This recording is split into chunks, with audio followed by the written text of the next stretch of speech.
Good morning. We can all find our seats. The meeting of the Safety Committee is called to order. Are there any, thank you. Are there any members of the public who have registered and wish to speak?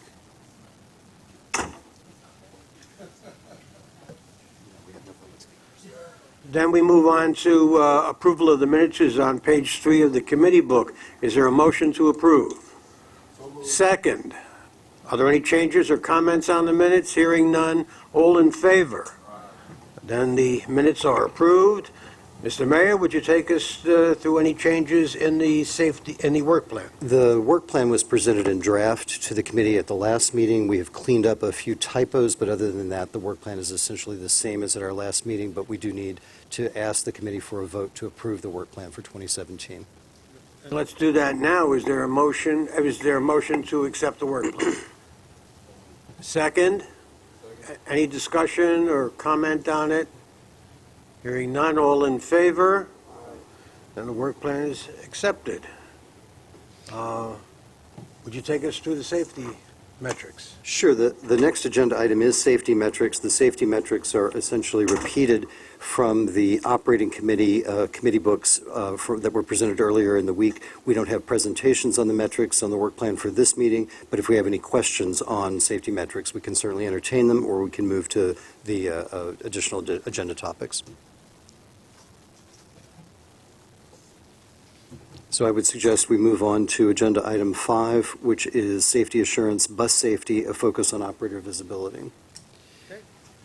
As the committee recalls, we have had a handful of presentations and discussions in the committee on bus operator visibility. This is consistent with the city's Vision Zero initiative, and we have been looking at ways in which we can improve operator visibility, particularly with an eye toward improving safety for pedestrians and bicyclists in the city.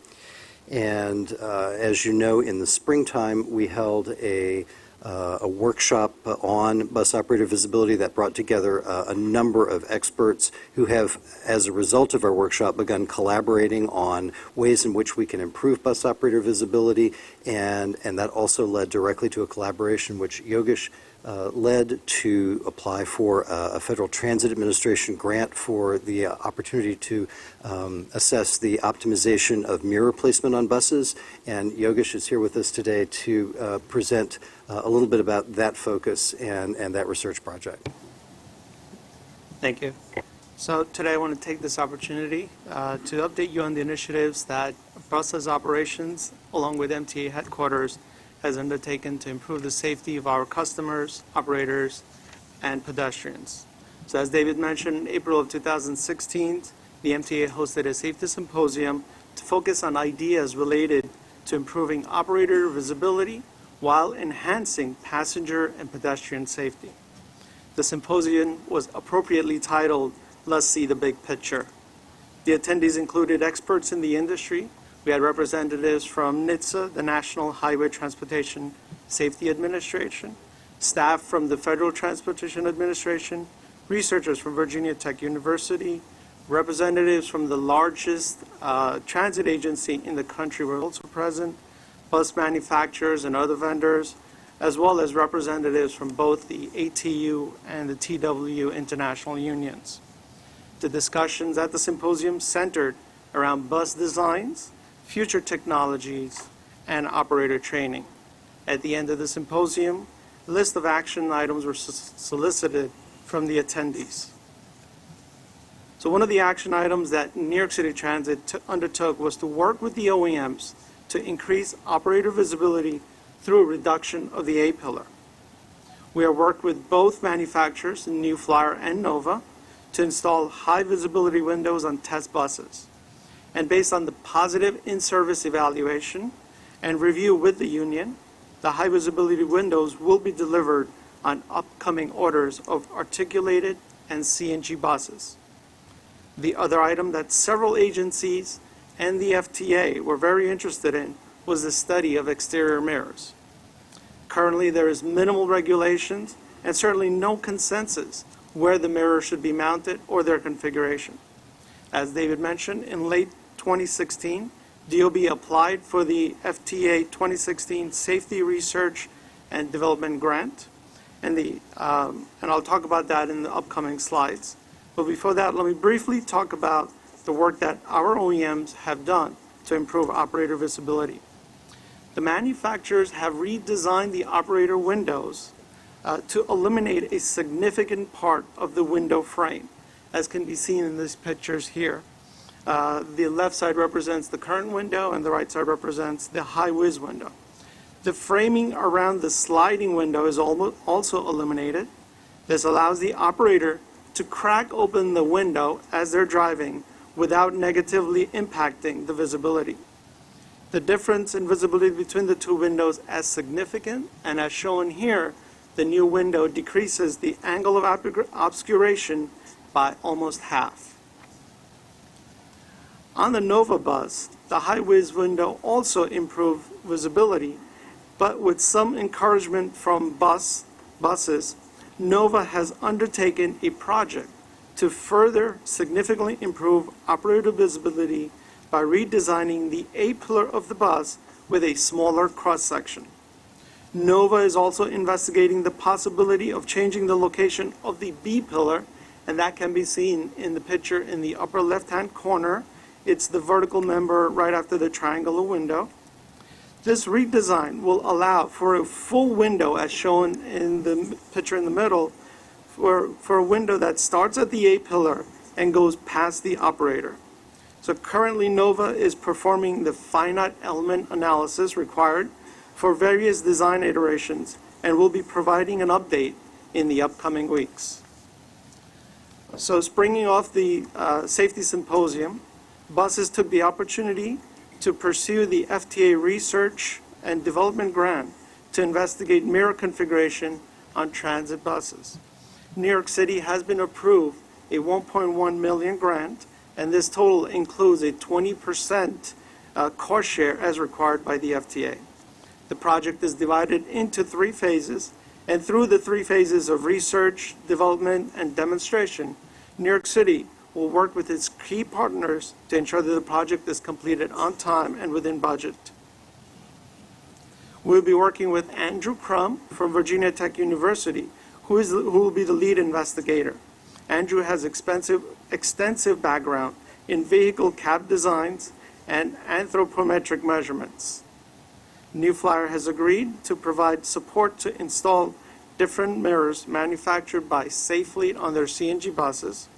Finally, Recaro, a supplier of operator seats, will provide seat reference measurements and their expertise in their taking and using data from coordinate measuring machines. Now, in brief, the project will involve research of current mirror regulations at the state, local, federal, and international level. It would also encompass regulations related to other industries. This will ensure that best practices from all industries are captured. Based on this research and feedback from the training department at New York City Transit and measurements of the operator compartment on existing buses, a set of guidelines will be developed. Based on these guidelines, mirrors will be manufactured and installed on buses for in-service evaluation in the New York City Transit operating environment. During this evaluation, operator feedback will be solicited, and a final set of guidelines will be prepared based on the research and feedback from the in-service evaluation. The project is expected to start in April of this year and completed in 2019. Thank you. So on the diagrams that you showed on the 2 different bus types, I can see improved visibility, I'll use marine terms, on the port side and in front of the bus. What about on the starboard side or the right side? So obscuration depends on how far you're away from a member that's blocking your view. So on the other side, because those are very far away, the amount of obscuration that's caused by those members is very low compared to those that are right in front of the operator. So we are not looking at that. We will be concentrating with our mirror study to make sure that the mirrors provide sufficient visibility for the operator on both sides of the bus.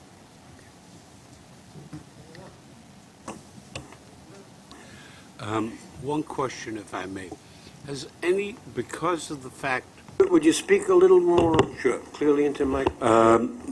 it's my understanding that one of the biggest problems the buses has encountered is collisions that occur by it being rear-ended, the bus being rear-ended. Would there be a useful purpose served? Has anybody thought whether there would be a useful purpose served in having some form of audible and visual device at the back of a bus that alerts a driver in a car behind them, you're getting too close? I will leave it up to Steve. And I'll try to respond to that. Actually, we've been working very closely with our folks in system safety under Cheryl Kennedy's group. And that's been an area that we've been really trying to find ways to deal with. We believe that with the introduction of the new look on our fleet, with currently most of our fleet is a solid white in the back, and we have some lighting and the markers on there. And there's always been a desire on the part of system safety to see whether or not if we change that look in the back, that would become more noticeable to the people behind us, if that'll have a positive impact. So as we introduce this new look bus with the gold/yellow back on it, we feel that that's going to have a significant impact on alertness of the people behind us. If I may, one of the statistics coming out of bridges and tunnels is that rear-end collisions is a major cause of concern there. And my question is, could we have somebody perhaps from safety or wherever take a good hard look as to whether some form of warning device, some innovative technological device that just sounds a beep, puts up a red light, you're too damn close, may have some value.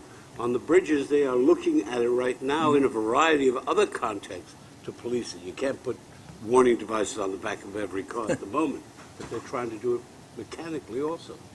So could you take a look at that, David? Sure, we would be happy to. I know that there are pilot projects underway that look at warning pedestrians when buses are making turns, but it's not a rear-end collision protection in that. My understanding is that's what you're interested in? Is there any, Mr. Greenberg? This isn't necessarily relevant to this particular presentation, but it does have to do with bus safety, and maybe I'm just behind. There's been a lot of emphasis about sleep apnea on our railroads, but I was just wondering, are we doing anything regarding buses? Is there an issue? If we've studied it and there is no issue, that's fine too, and not just sleep apnea, but any sleep problem or crew fitness issues. Bus operators will be included in the program for sleep apnea testing that we've been working on with our occupational health services. Thank you. Anyone else? Yes, Mr. Zuckerman. Thank you, Mr. Chair.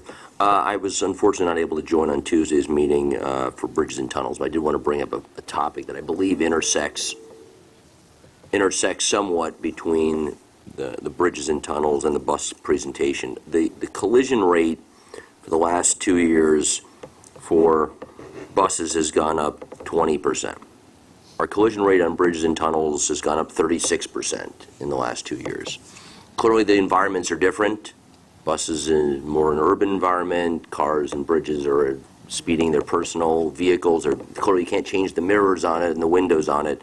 But I am wondering, what are we doing to try and maybe see any learnings, because they are consumers, they are individual people operating relatively similar vehicles in some environments, that we're working to drive down that 36% increase from the bridges and tunnels, which to me is an alarmingly large increase in a short amount of time. We've talked a little bit about this, as you know, over the last couple of months. So for us, we had a very significant increase in the summer months. One of the things we talked about at the last committee meeting is that the good news is we've seen that the collisions go down the last 3 months, so the trend is improving on a month-to-month basis, but you don't see it reflected in the numbers yet because it's a 12-month rolling average. So the main thing that we're focusing on is those hot spots that we talked about a couple months ago. There's 6 locations 4 of those 6 locations, we've seen a reduction since we stepped up enforcement. One of them is about the same, so that's good news. So I think the key for us in the short term is to step up enforcement, summonses for driving too closely, texting while driving, things like that. And we think that will hopefully have an impact. But you're not going to see that month-to-month number go down until that summer spike drops out of the 12-month rolling average. I'd mention also, Mr. Zuckerman, as a result of your having raised this at prior meetings, we have increased our interaction with the Port Authority. The Port Authority obviously operates bridges and tunnels just like we do, and they might be a more direct comparison. And so we have met with them in their offices a few months ago. We have a follow-up meeting scheduled, and we're thinking that there's a variety of learnings that we can teach each other about many of these collisions are occurring at merge areas on the other side, just past toll booths. There's a whole transformation, obviously, on our bridges and tunnels that may affect the collision rates, and there's certainly information that our traffic safety engineers can learn from each other in furthering this conversation. So I just wanted to let you know that's an activity that's underway. Mr. Spiro, that's heartening to hear. I would like to not be beholden to the forms that we have created for ourselves, so it may not be the worst thing in the world to share the monthly data as well. If you're seeing trend lines that give you more comfort, that probably wouldn't be the worst thing in the world to share with those who have. That's a good idea. Yeah, we talked about it. We didn't give it out. We didn't send it out. Yeah, let's not let the forms drive the analysis. Sure. Thank you.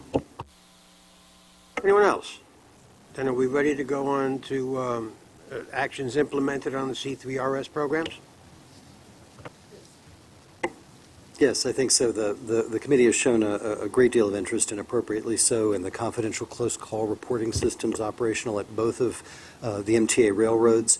These are important safety programs that allow our frontline employees to report close calls and safety concerns, and this is an opportunity in this meeting for Lori and Justin to report out on corrective actions that have been implemented as a direct result of these programs. And this is really an opportunity to, I think, to celebrate the very real successes of these programs by talking about the activities that have been implemented as a result of the reports received, and it's our intention to make this an annual report out to this committee.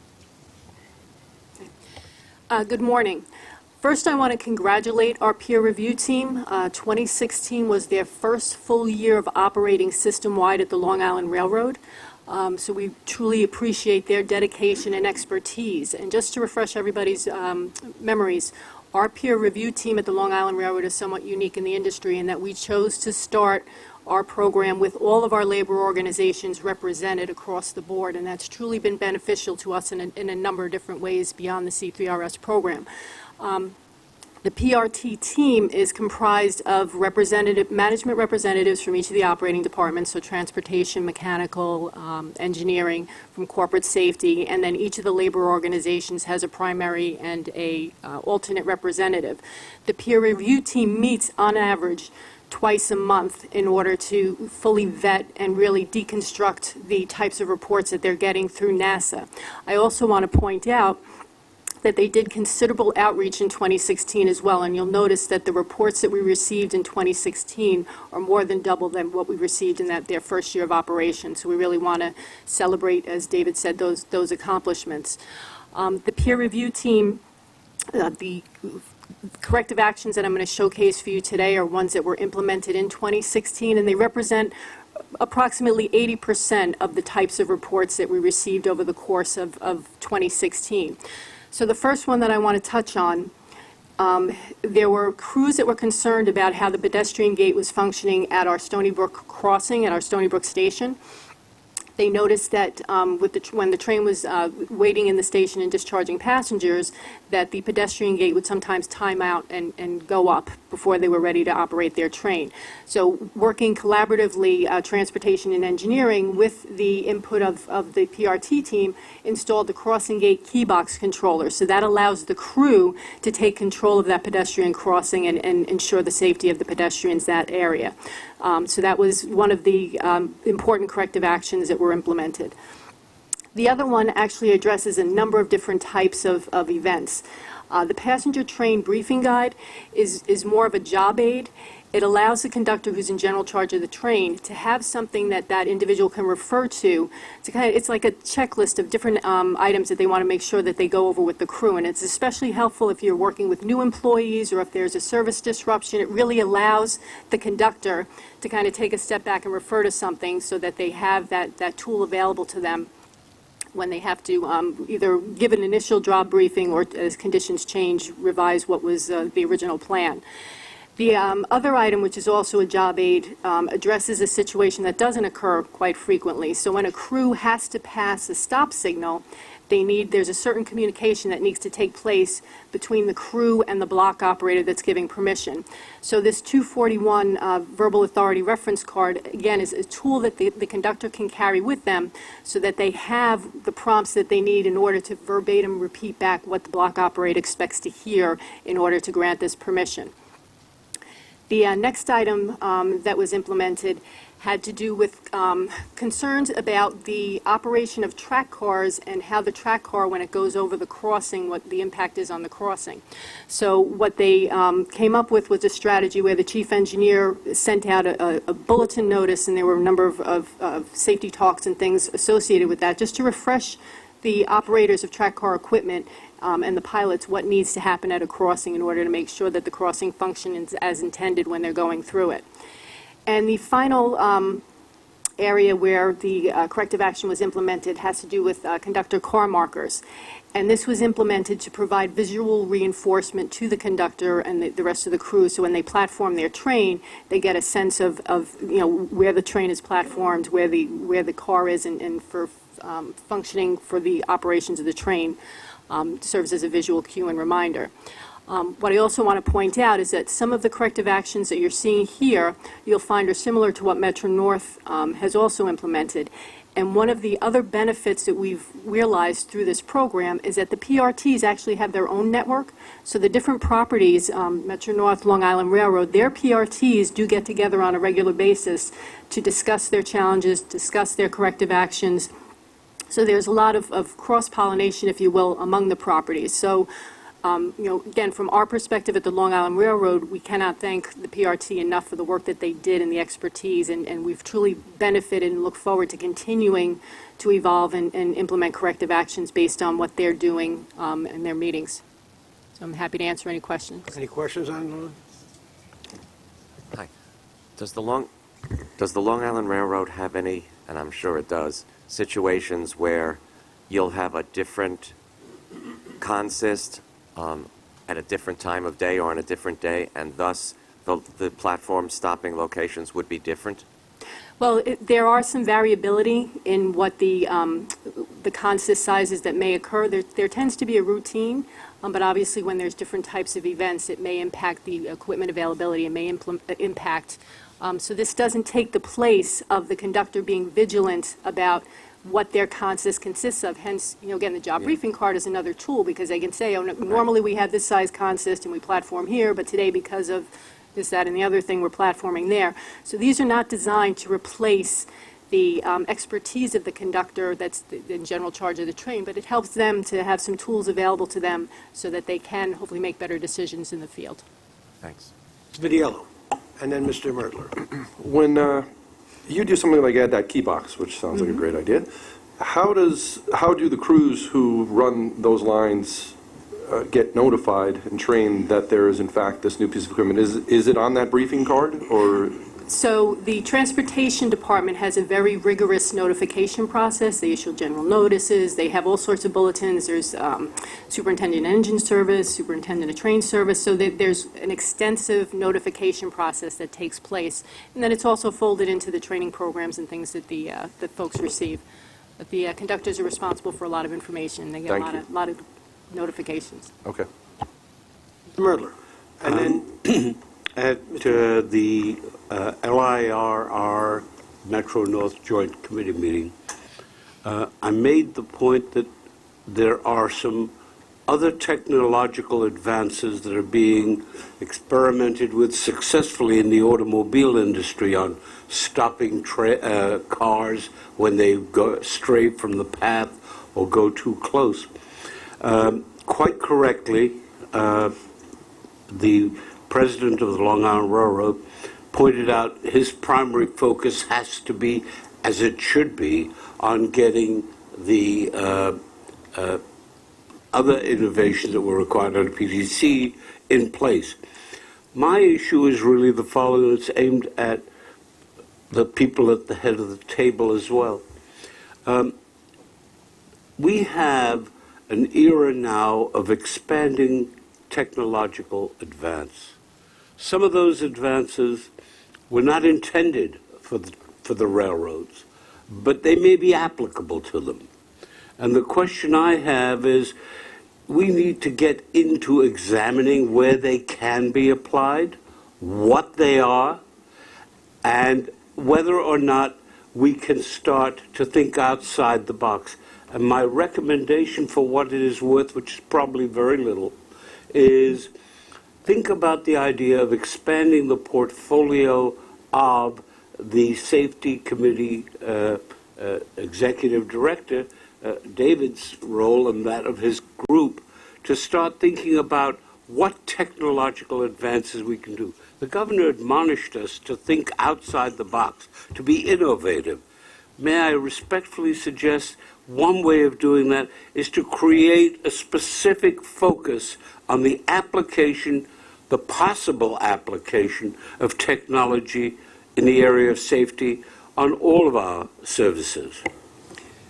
Well, I appreciate the confidence that you have in me at also being Chief Technology Officer in addition to Chief Safety Officer, but I did want to mention that sort of is an ongoing role that I think we play in exploring technology as it might advance safety. In fact, just over the last 2 days, I missed the committee meeting you mentioned because we were in a National Safety Council Campbell Institute meeting. You recall we just were admitted into membership, the MTA, into the Campbell Institute, and one of the focuses of the meeting was on how technology and recent technological advances can enhance safety. One of the presentations that we saw, for instance, was the use of virtual reality for training prior to entering what could be a dangerous work environment. So there's a lot that we do work on, and actually New York City Transit also has, and I'll get the name wrong, but it's an Office of Strategic Innovation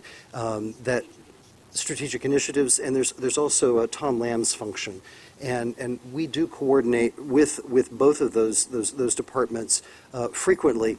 It won't come as a surprise that vendors reach out to us not infrequently about products. And when we see things that look like they might be viable in terms of safety technologies, we will explore creating demonstration projects. Some of those actually have come to fruition. Some of them, quite honestly, are maybe a little far-fetched to bring forward and say we're absolutely certain this is the latest and greatest, but I would want to indicate, and I appreciate the suggestion, and it is something that we do in an attempt to enhance safety and explore initiatives that may be useful. In fact, I'm going to be at a conference in May that is going to involve some folks from the autonomous vehicle industry. It's something I've tended to be a little bit of a skeptic of, but I think I'm alone in that. But I'll definitely keep in mind the railroad implications. Mr. Murdler? May I make one further suggestion? And that is, in effect, let us hang out a sign for the public and for those who are creative to know we're open. We're open to receiving suggestions on how we can technologically improve safety and other concerns. I want us to be at the head of the line, not at the end of the line. Thank you. Thank you. Whether we hang the sign out or not, I have the sense that people view an invitation that has been open for a long time as applicable. I believe it was Mr. Greenberg, then Dr. Metzger, and then Mr. Vitiello. Regarding the Stony Brook crossing improvements, that's the one that's site-specific. I was wondering, are we looking at other crossings with a similar problem maybe exist? That's one of the activities that the PRT undertakes. They don't look at just the moment or the location, but they do look broadly at the application and the potential application across the property. So yes, that's part of their process.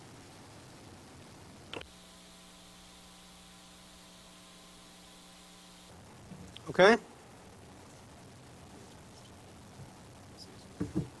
Dr. Metzger. Lori, I have two questions. You said that these 5 solutions address about 80% of the notices that you received.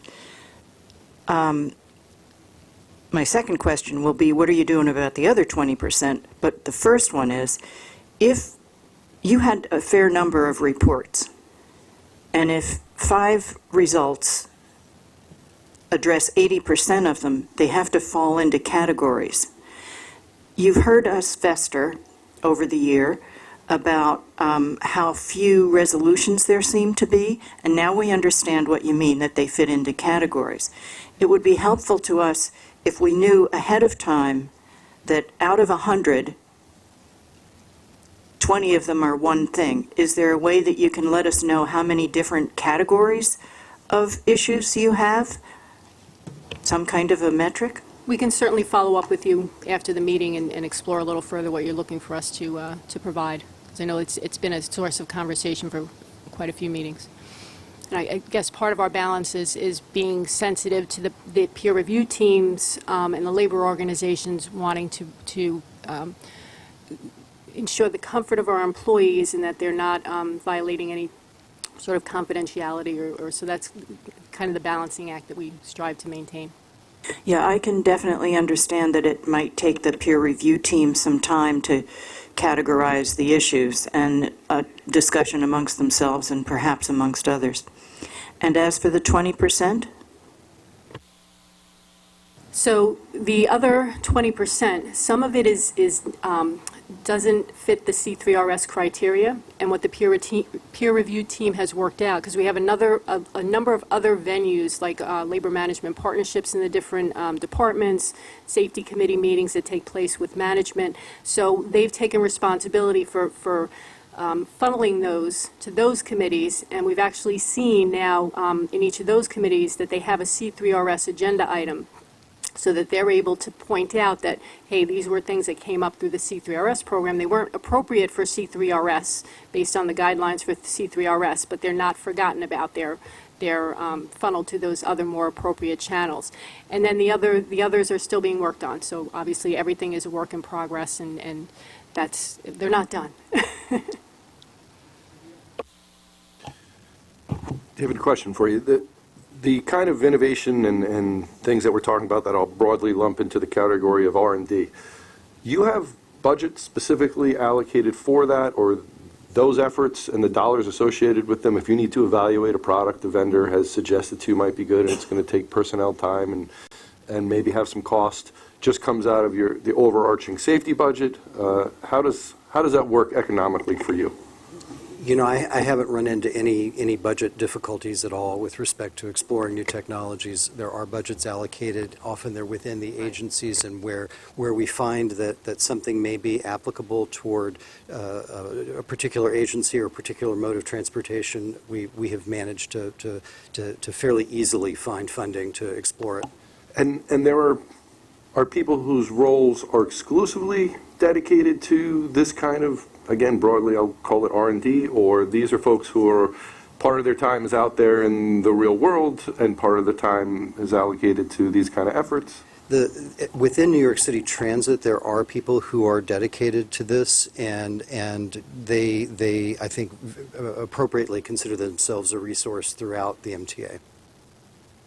At some point, not today, at some point I'd love to understand sort of what the size and capability and, you know, the number of people that are allocated to those kind of efforts are within the organization. That would make, I think, a great presentation for, Yeah. for this committee. And in fact, as some of the discussion has gone on, I've been thinking about a program that's been run at New York City Transit that has been discussed in here, but not recently, whereby almost the procurement process is used to reach out and show and demonstrate, here's the way we do particular pieces of work within the system. Does anybody out there in the vendor community have a better idea? And actually show video, explain materials handling within the subway system, and ask for proposals. It's a really neat program, and I think we could talk about And I continue to wonder if something like that is appropriate at an overarching level for the authority as a whole, and if it needs specific budget allocation, if in fact we should be considering designing, thinking, innovating, patenting in some cases, whatever it might be, our own technologies or whatever it might be. But I think to think that through, you've got to understand what we do today first, and that would be really interesting to have a presentation on. That's a thoughtful Thank you. suggestion. Now we're ready for the Metro North part Yes. of this. Good morning. All right, Metro North implemented 4 corrective actions in 2016. The first was a system-wide radio communication enhancement. In an effort to alleviate bleed over between radio communications, yards now have their own dedicated radio channel, and a New Haven line channel has been added for east of Stamford. So you can see in the slide, the red was the existing radio channels, and the purple and green are all new. So that's reduced the radio chatter, which has helped our employees. Moving along to the next slide. Similar to Long Island, we've also begun to install markers as a reference point to assist our train crew in making station stops. Next slide. The next corrective action is installation of jump seat signage. This area may be needed for train crews, and the signage is being added to assist with safe door operations. This is something that Long Island has done for quite some time, and we're implementing now on Metro North as well. And then this next corrective action is a video we're going to show that was prepared by our PRT, and it is intended for employees to use proactively and to address situational awareness lapses. This video is a reminder to our employees that EAP is available if counseling is needed for personal or on-the-job issues outside of substance abuse problems. If we could show the video. One of our biggest issues in close call reporting is lack or loss of situational awareness. We see that a lot. The different stresses in life will definitely make you lose some focus when you're doing your job, and will definitely make you lose some situational awareness, which can put us at risk for mistakes. The various kinds of issues, family-related problems. For example, somebody might have an adolescent child who's struggling in school or struggling socially. Marital issues, possibly in the middle of a divorce. It's causing an enormous amount of stress. Relationships, relocation, long hours, family trouble, bereavement, overwhelmed, can't sleep, illness, twins, getting older, new boss, overload, new baby, responsibilities, bad credit, anger, obligations, legal issues, arguments.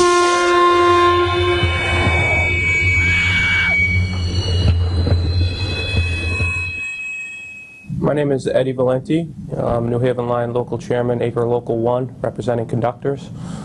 I'm also a member of the peer review team for close call reporting.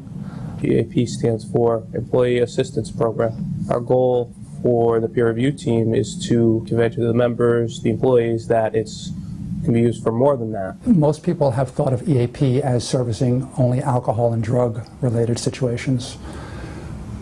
That's a misconception. If you're going through a divorce, if you're going through some financial stress, things of that sort, you bring that to work with you. We often see people with family-related issues that are making things difficult.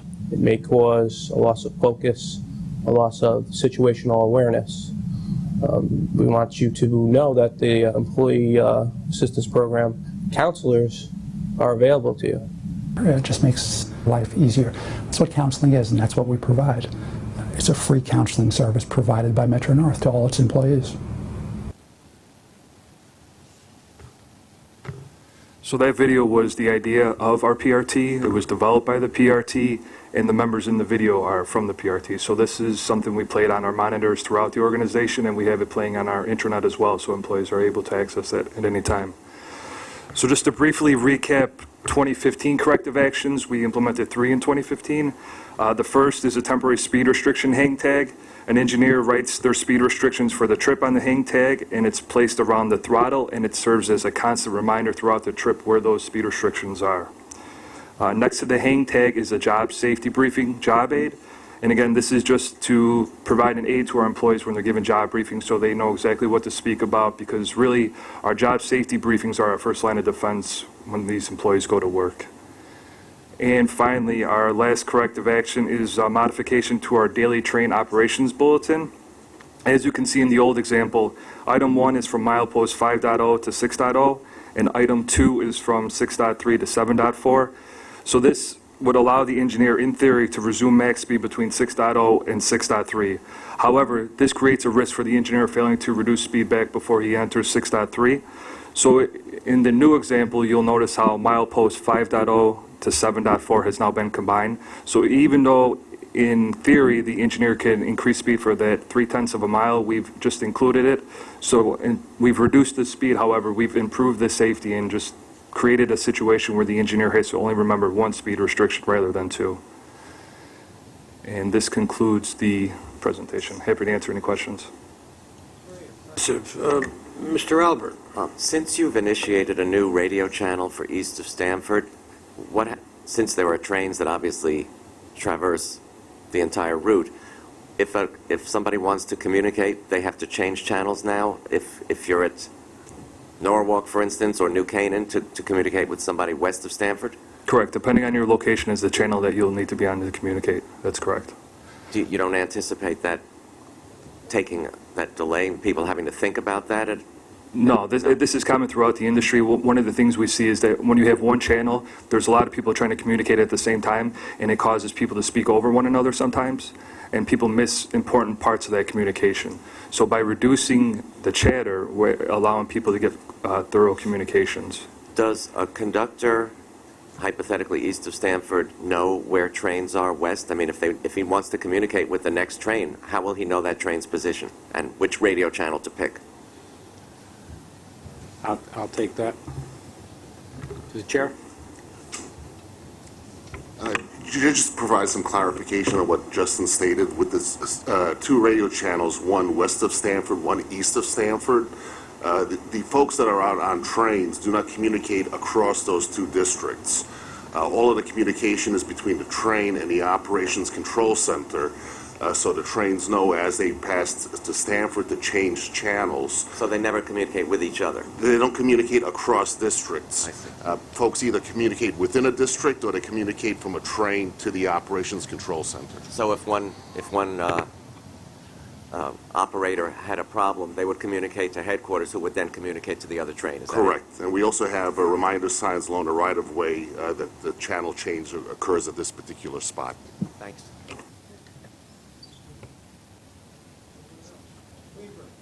Yes, regarding the corrective actions, the hang tag and the job safety briefing job aid, well, that's similar to something the railroads are doing, the Long Island Railroad is doing broadly, but I was just wondering about the speed restriction hang tag and whether the Long Island Railroad plans to do that, or is there some reason it already does something else to cover that? As I said, the peer review teams do have conversations with each other. Obviously, our focus is on the nature of the reports that we're receiving, but we do share information across properties. So at this time, we're not considering that as a corrective action that we need to implement, although we've certainly considered it. You considered it, and the peer review team decided that there's other things at the Long Island Railroad which cover it in a way, I would guess. Correct. So I would just add, I think there's a benefit to Metro North and Long Island working so well together. So we've implemented this corrective action, so now we're going to test it out for a while, and then we'll report back to the PRT, which we would then report back to Long Island. If it's successful, then possibly we implement it at Long Island or other railroads, depending on the communication, but it's really an opportunity for us to test it out before we roll it out in other locations. hand up too late. That's okay. I wanted to respond on 2 points. One, I'd like to invite you to come to the control center because you need to understand how it is that we are tracking, and we have the ability at Metro North to track every train that's out there. So the dispatcher has a display on a board that is indicating every train that's coming through the territory. So it is a different type of operation from that standpoint, and the fact that every communication is going back and forth from the dispatcher and coming back to the train. The other part of it is, as you're hearing some of the discussion on the speed restrictions and putting it on, well, part of that will be taken care of when we get PTC put in place, because then we'll no longer have to put the reminder out there because the system is going to put the reminder out there. So some of the things that we're working with now will get taken care of, and some of the things that are coming in the C3RS, we already know are going to get taken care of with some of the new methodology that we're putting in place that we're going to have in by the end of 2018. Did you have anything to add, Mr. Vanashek? Is there any? Yes, Mr. Tessitore. Just a quick comment, suggestion relative to the employee assistance programs. You included in the presentation, and EAP across the entire agency is so vital and helpful to our employees. I've seen it work firsthand. I think we need to supply some more resources that way. Across the state, across all the counties, there are programs that are amping up everywhere to help people in need for various reasons, addiction, substance abuse, trauma issues. And I know on Long Island that office is overburdened, and I know they can use some help there, and I know the employees would benefit from that help. So, just recently I talked to Pat briefly about it, and maybe we can start that dialogue to maybe add some resources and help those great people continue to help our workforce. Very well taken. Thank you. Anything else? If there is nothing else, that concludes our agenda. If you have anything to add, Mr. Mayor? Then a motion to adjourn. Is there a second? All in favor? This meeting's adjourned. See you in a little while.